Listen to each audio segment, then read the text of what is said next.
Hello বন্ধুরা, আশা করি আপনারা সবাই ভালো আছেন, আমিও ভালো আছি। তো আমি এখন আছি বুংটান এয়ারপোর্টের সামনেই। আমার পিছন দিকে দেখতে পাচ্ছেন, ওটা হচ্ছে বুংটান এয়ারপোর্ট। ওই যে ঘরটা দেখা যাচ্ছে, ওটা বুংটান এয়ারপোর্ট। আর আমি রাস্তার পাশে একটু বসে আছি।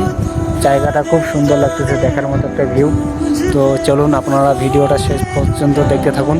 খুব সুন্দর একটা জায়গা, খুব সুন্দর একটা লোকেশন। কি বলবো, আর ভিউটা এত সুন্দর লাগতেছে, আমায় বলার মতো না। আমার পিছনে দেখুন শুধু পাহাড় আর পাহাড়। আমার সামনেই রয়েছে হসপিটাল, পিছনে এয়ারপোর্ট। খুব সুন্দর একটা লোকেশন, দেখার মতো। চলুন ভিডিওটা শেষ পর্যন্ত দেখতে থাকুন, পাশে থাকবেন, এবং ভিডিওটা ভালো লাগলে পেজটা ফলো করে দিবেন। ওকে, ভালো থাকবেন, সুস্থ থাকবেন।